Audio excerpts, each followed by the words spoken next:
Right. We've just completed a section right now that was talking about the reactions at the beam support. A quick reminder, what did we say about that? We say that we can have three types of support, and at the beam or frame support, there will always be reactions depending on what type of support that we're dealing with. If we have a pin support, it's just two components of the reactions that we'll have. And if we have a roller support, we'll have one component of the reaction that we'll have. And if we have a cantilever support, here we will always have three parameters or three components. And these are what we call the reactions, the type of reactions and component that we can find at the beam's support. As we know, a beam or a rigid body can be subjected to a certain force. Now, whenever you apply a force, that beam absorbs the force, and the beam needs to rest on one unit. And the unit that is sustaining that beam is known as a support. Now, we have three different types of support, and each support has its own way of reacting. Consequently, for each support, we'll record different types of reactions. Some will admit two components of the reactions, one vertical, one horizontal, when it comes to the pin or fixed hinged.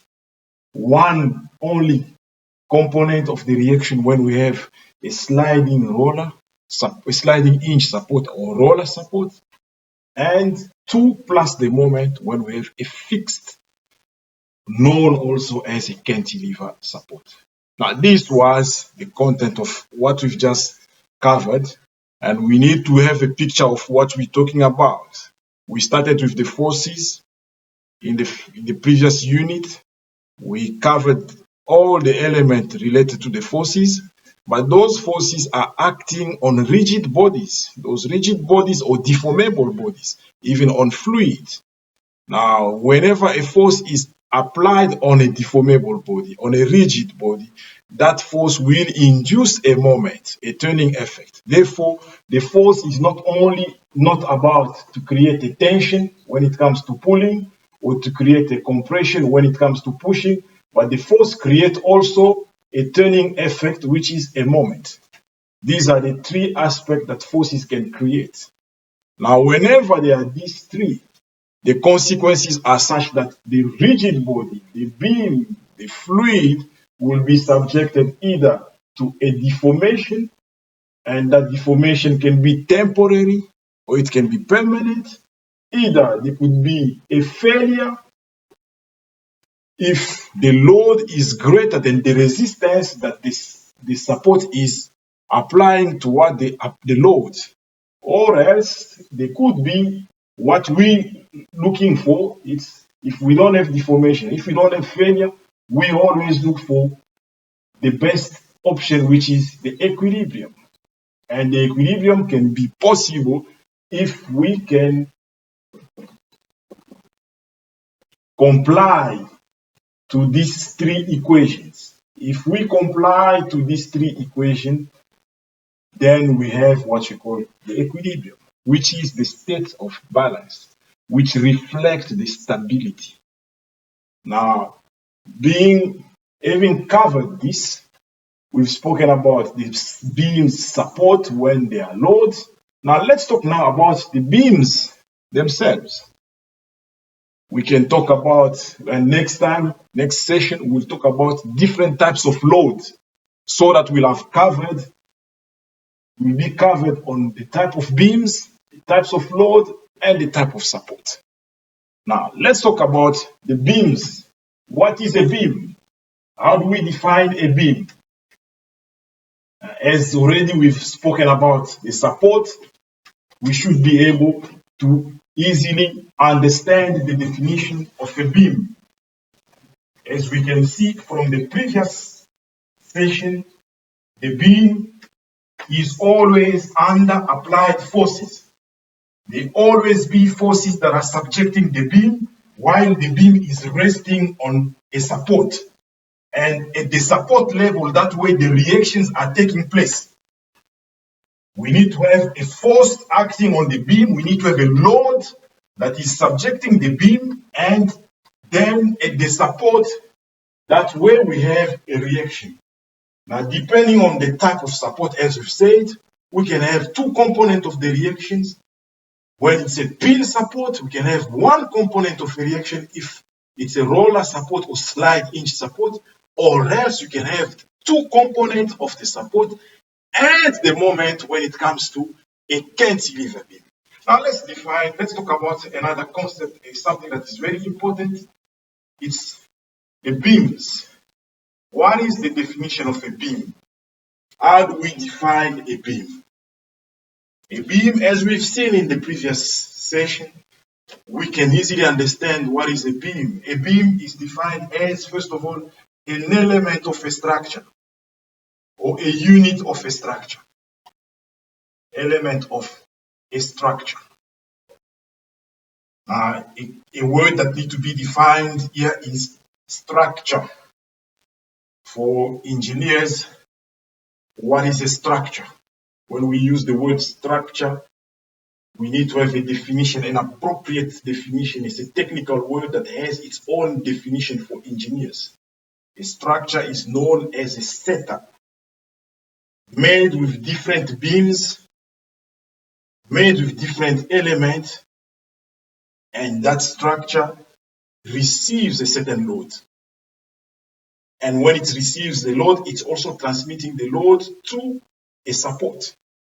Now, when we're talking about a beam, we have in mind one element, one unit of a structure. That unit of a structure, that element of a structure, it is designed or plays a certain role, and it's designed to receive and transmit the load.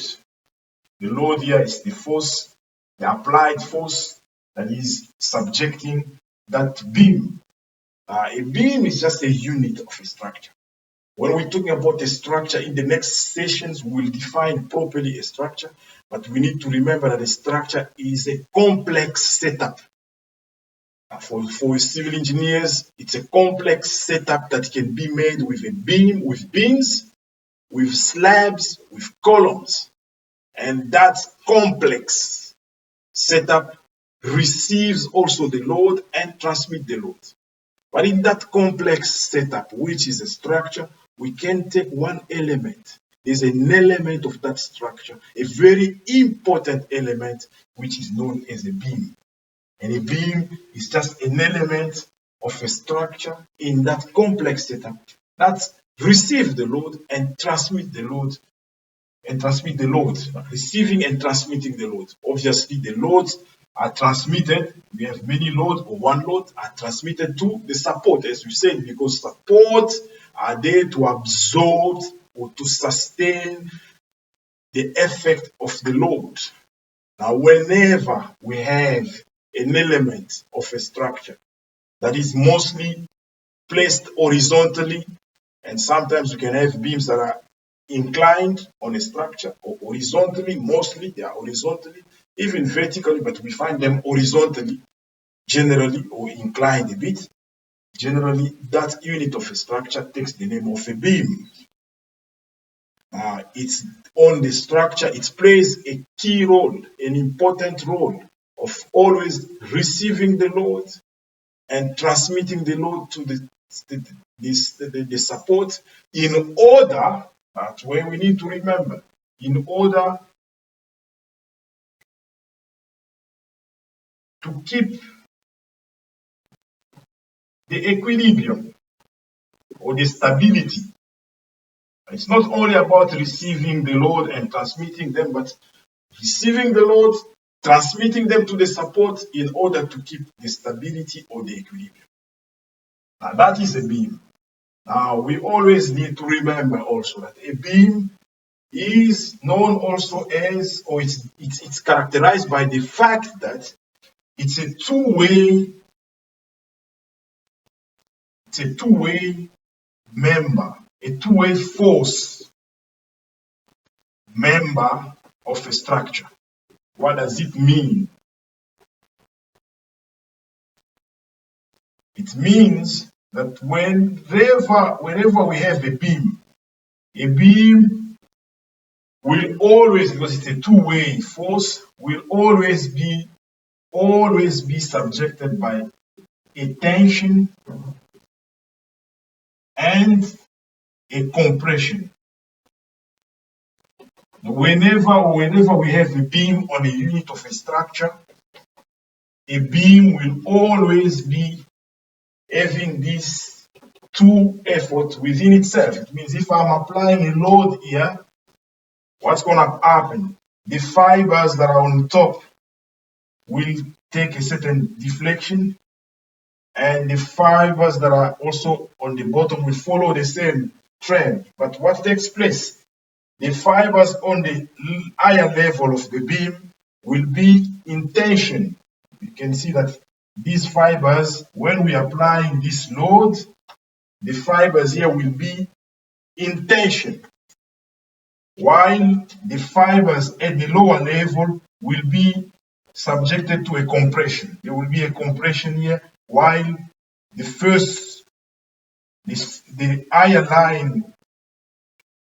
higher fibers of the beam will be subjected to a certain tension.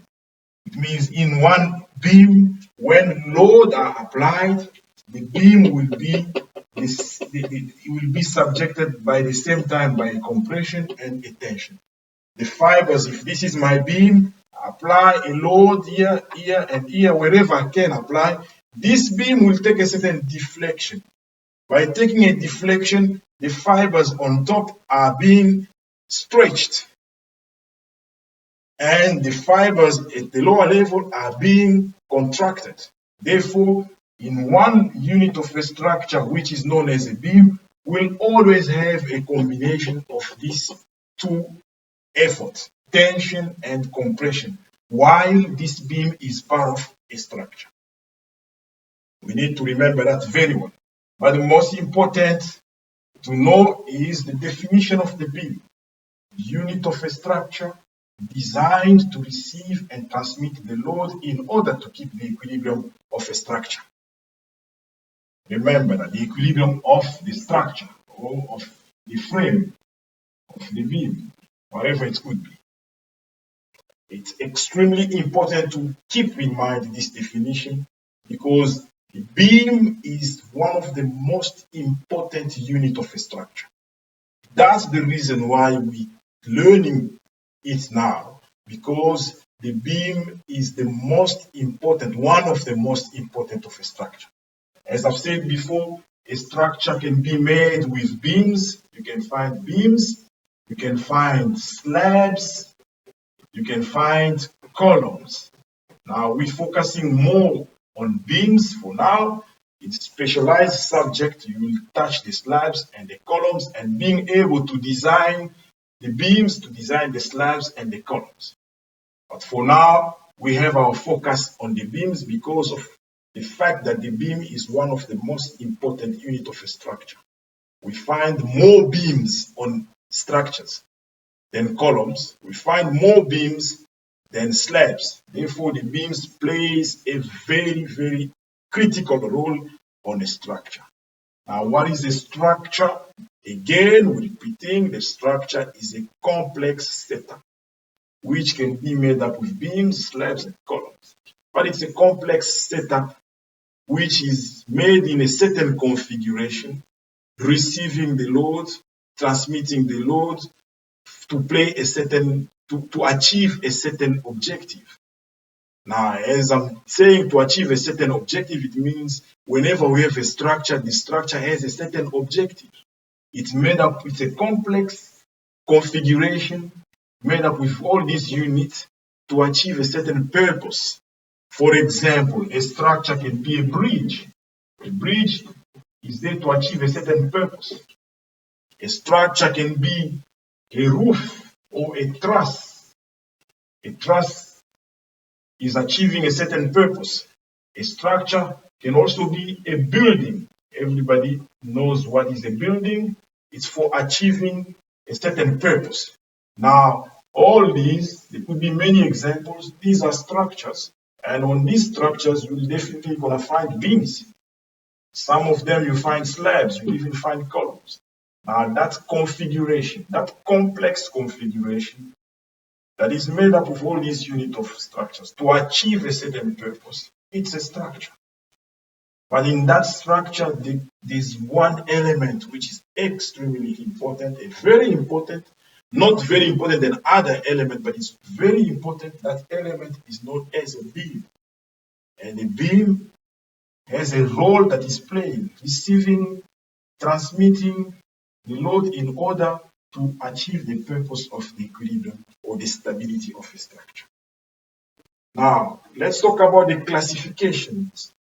How do we classify the beams? We have defined the beam, we said it's a part, it's a unit of a structure. Beams are classified differently. There could be many ways of classifying beams, but here we will talk about a very simple classification of beams. How do we classify beams? Beams are classified depending on various aspects, but the most important are, first of all, the material that makes a beam. Which material, the type of material that makes a beam is one of the criteria for classification. But there are so many criteria. Here we're doing a descriptive classification. Now, we can have beams that are in concrete. We can have beams that are in steel, even beams that are in wood or composite materials as well. It could be beams that are in composite material. Composite material means when we have various different materials that are in one element, are combined in one element. This is one of the criteria to classify the beams. But there's another criteria. The beams are also classified according to their cross-section. The cross-section of a beam is also a very important criteria for classifying beams, because this cross-section of beams can easily define, can easily influence the behavior of the beam when it comes to the resistance to deformation. Now, when we're talking about the resistance to deformation, we have in mind what we call the moment of inertia of the cross area, of the cross section. Now, most of the time, the greater the cross section of a beam, the greater the moment of inertia. And if the moment of inertia is greater, the stiffness will also be greater, and consequently, the resistance to bending is also greater. Now, the resistance to bending, which is linked to the moment of inertia, and the moment of inertia is linked to the size that are characterizing a cross-section. Therefore, we find different types of beams in terms of the cross-section. You have beams with circular cross-section. Cross-section can be circular, a cross-section can be a square, a cross-section can be a rectangular cross-section. We can also have cross-sections that are in shape in L cross-section, cross-section that are in U cross-section. We have I cross-section, We have beams with a cross-section in T. and quite a number of cross-sections. Some of them can be combination of I and L, and depending on the type of application that we're dealing with. Now, the cross-section of a beam is also a very influential factor because it's influencing the way the beam behaves when it comes to the resistance to bending. Resistance to bending is also a way of the beam to resist to failure. Now, these cross-sections are very important because they define a property of the cross-section that is known as moment of inertia, and the moment of inertia is known as the resistance to bending. Now, it's linked to the characteristics of a cross-section. Now, the third criteria that allows us to do the classification of the beams, is also known as the types of support. The beams can be classified also based on the types of support. And here we need to elaborate a bit. Different types of support can easily give us an idea on the type of the beam that we're dealing with. And therefore, in this regard, we have different types of beams based on the types of supports that the beam can have. The first beam, or the first types of support or beams in terms of their support, if I may put it like that, we have two options when it comes to the classifications of beams in terms of their support. We have beams that are statically determinate.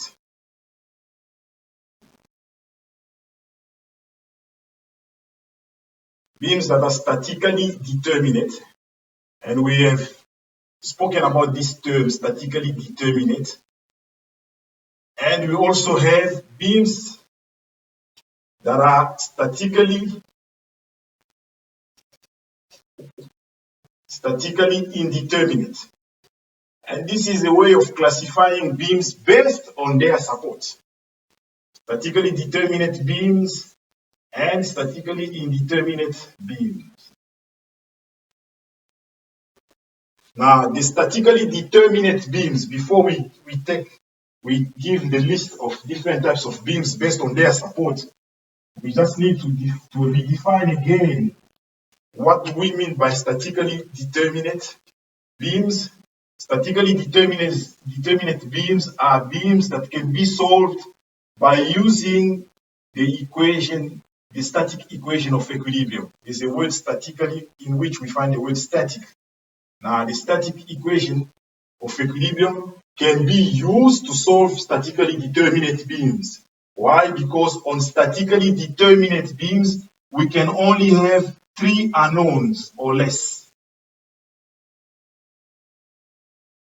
And then whenever we have a beam with 3 unknowns or less, we can solve the unknowns on that beam using the static equations of equilibrium, which are 3, because the number of unknowns are either equal to the number of equations or they are either lower than the number of equations. Then that's possible. But statically indeterminate beams are the beams for which you have more than 3 unknowns. Now, whenever we're dealing with a beam and there are more than 3 unknowns, we can't use the 3 equations because the unknowns are more than the equations that we have. Then whenever we have a situation of a beam with more than 3 unknowns, that beam is known as a statically indeterminate because these 3 equations are not sufficiently enough to solve for this kind of beam. But in the statically determinate, we have 3 unknowns or less. Therefore, with 3 equations, we can easily solve for the unknowns. Now, the types of beams, the classification, as we said, beams are classified based on their materials, It could be concrete, steel, wood, or composite materials. The cross section, we have different types of cross sections: circular, square, rectangular, L, U, I, T, quite a number of them. And the beams are also classified based on the types of support. Now, in this classification, when it comes to types of support, we have two subsections: beams that are statically determinate. They can be solved by using the three equations of equilibrium, or the three equations of static equilibrium, and the beams that are statically indeterminate, for which we need to use other methods. Those methods are used in structural analysis to solve, first of all, for the unknown that are in excess, and then you can easily get back to the situation of statically determinate. Means you can use the method that can allow you to convert, first of all, a statically determinate into statically indeterminate into determinate, so that you can get this, or else you can use methods that are specific to this. Those methods will be developed in structural analysis. Now, let's talk about these types of beams. We're still in the classification. We've completed the material, cross section. Now, the types of section. We have what we call simply supported beam. What is a simply supported beam? A simply supported beam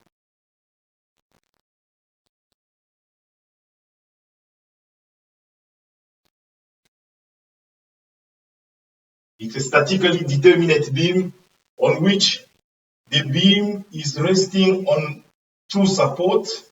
One is a pin support and another is a roller support. Whenever we have a beam resting on two supports, one being a pin support or a pin support or a roller support, this is slide hinged support and this is a fixed hinge support, this beam is known as a simply supported beam, and as you can see, it's a statically determinate because we can only have three unknowns. This is a pin support. On the pin support, we'll always have two components of the reaction, and here we only have one component. Therefore, how many unknowns? If we are given the load, we only have three unknowns. A simply supported beam is then a statically determinate beam. That was the first case. Second case, when it comes to classification of beams according to their support, we have what you call the cantilever beam. It means, as you can see, it's a beam with a cantilever support. Already we know what is a cantilever support. A cantilever support is a fixed support, and on this support, we always have three unknowns, meaning we have the two components of the reaction and the moment. And in total, how many unknowns? If these are requested to be calculated, we're only going to have three unknowns. And whenever a beam can have three or less than three unknowns, that beam is known as a statically determinate. We have also another type of beam based on the cross section, apart from the material, and based on the support. As we say, the beams are classified based on their material, based on their cross section, and based on their support. And when it comes to support, we have beams that are known as statically determinate, and we have beams that are known as statically indeterminate. Now, this is the second case, which is a cantilever beam. A cantilever beam is a statically determinate. Why? Because the other end is free. You can see this is a free end, and we only have a support that side. The total of unknowns are three. Here for the simply supported beam, roller, and pin. And the total number of unknowns are three. statically determinate. Now we have the third type, which we call overhanging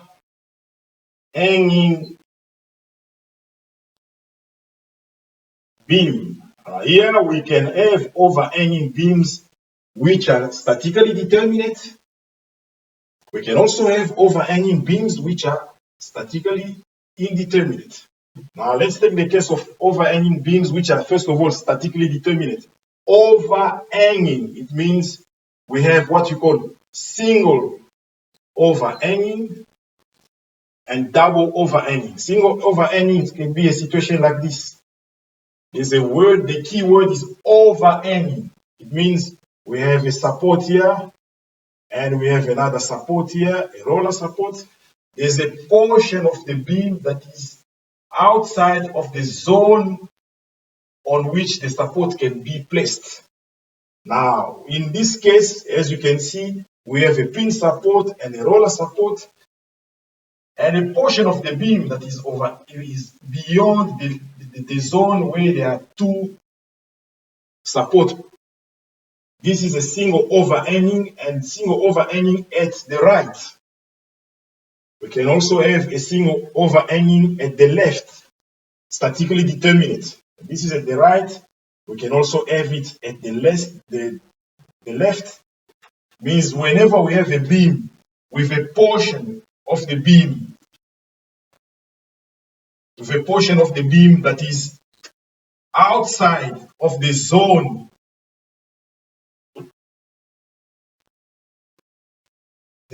on which we have the support, this portion makes this beam being called overhanging.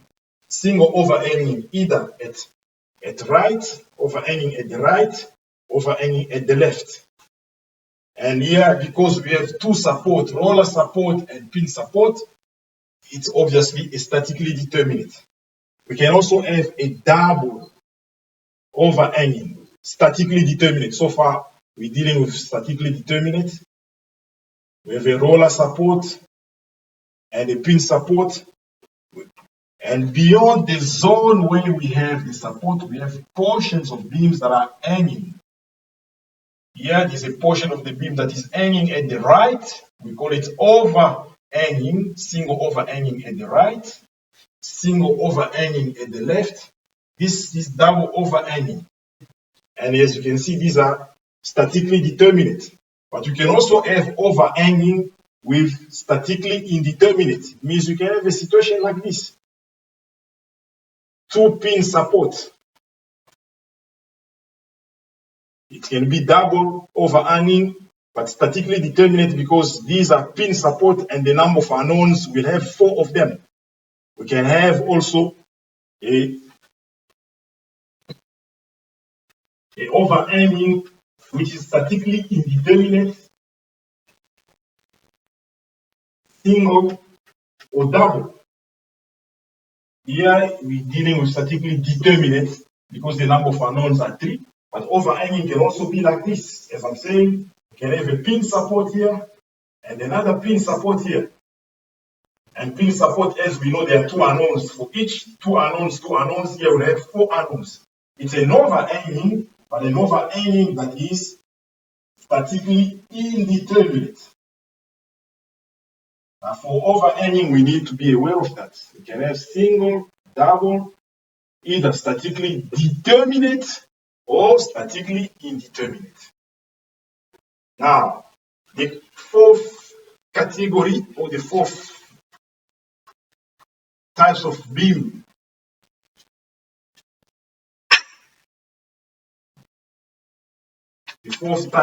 type of beam is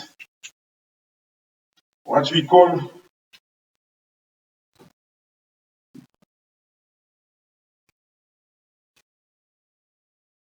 let's take example number 4. You can have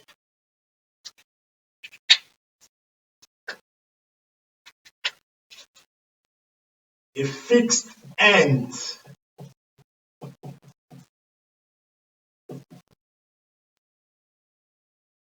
beam. What does it mean? It's going to be something like this. Fixed end with cantilever both sides.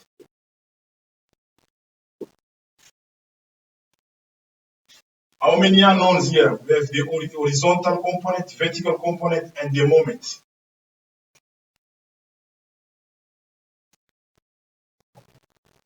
And here also, if this is a support B, vertical, horizontal, and the moment. Now, how many unknowns in total? 1, 2, 3, 1, 2, 3. We have 6 unknowns. And a fixed end beam, meaning with 2 cantilever, both sides, is statically indeterminate. As you can see, the number of unknown is more than 3. Statically indeterminate. We can also have another fixed end. Fixed end with pin support, both sides.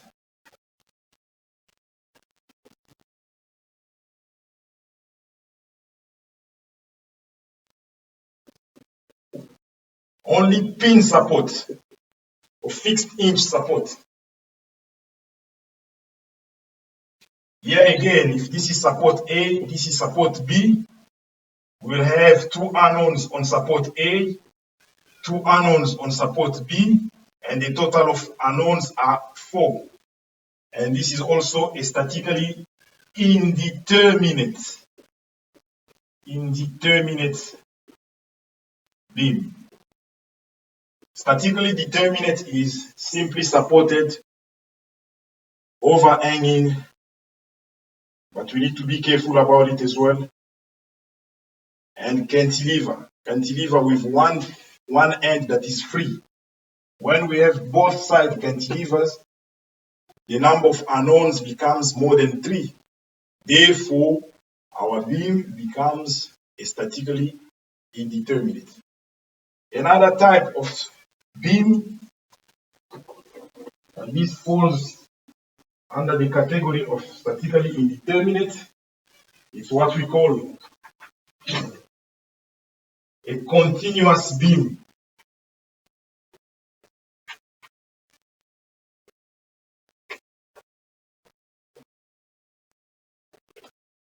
If you hear this name, continuous beam, it's when we have a beam with more than 2 supports.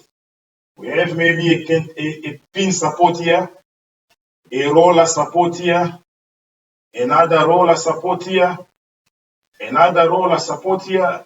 Whenever we have more than 2 supports on one beam, that beam is known as a continuous beam. As you can see, the number of unknowns is more than 3. Therefore, a continuous beam is also a statically indeterminate structure or a statically indeterminate beam, because we'll generate more than 3 unknowns here, as you can see. Any beam with more than 2 supports, that beam is known as a continuous beam. Now we also have what we call a propped cantilever. A propped cantilever is when we have a cantilever one side and a roller support the other side, even a fixed support. This also is a statically indeterminate. Why? Because we have more than 3 unknowns. We can see if this is support A, support B here. Already here we have 3 unknowns, the component of the reaction and the moment, plus this one. It's going to make us 4 unknowns. Or else you can also have a situation like this. If you have a pin support this side and a roller support, it will make almost 5 unknowns. And because it's 5 unknowns, this beam is statically indeterminate.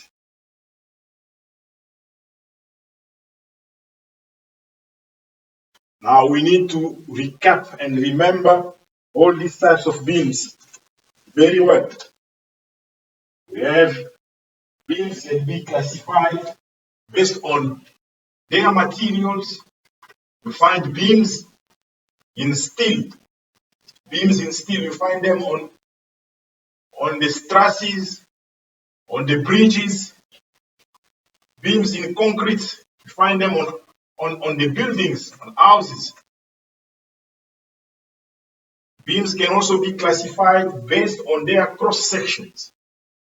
You find beams with a rectangular cross section, circular cross section, L cross section, I cross section. Mostly, many beams, we find them in I cross section. And beams can also be classified based on the way they are supported. That way, we talk about statically determinate and statically indeterminate. Now, whenever we have one roller support and one pin support, this is a simply supported beam, and everybody can see that this is a statically determinate because less than 3 unknowns or 3 unknowns maximum. We can have what we call a cantilever beam, one free end. It's also a simply, not a simply, but a statically determinate. We can have overhanging. Overhanging can be also depending, either double overhanging, either single overhanging at the right or left.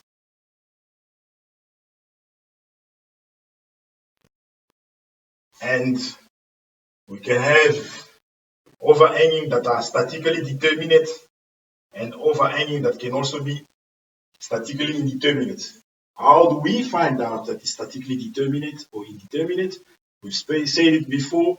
You need to check the number of unknowns when it comes to the reactions, the component of the reactions on your beam. How many unknowns do you have?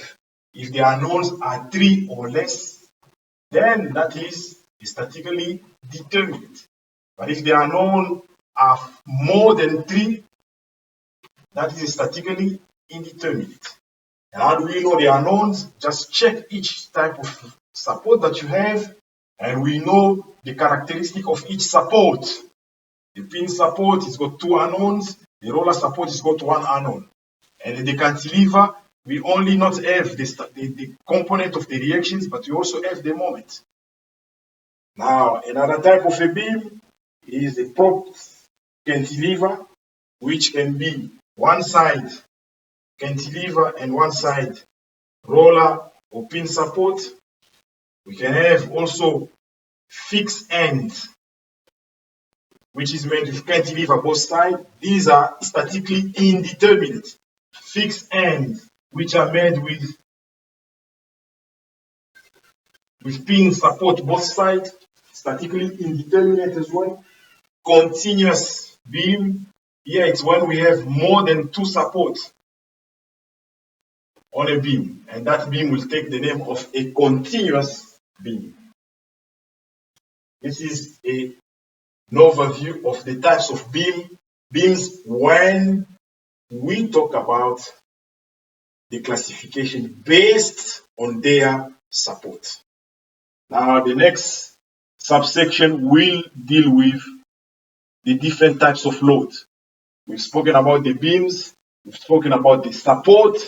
Now we need to know the types of the load just now in the next subsection.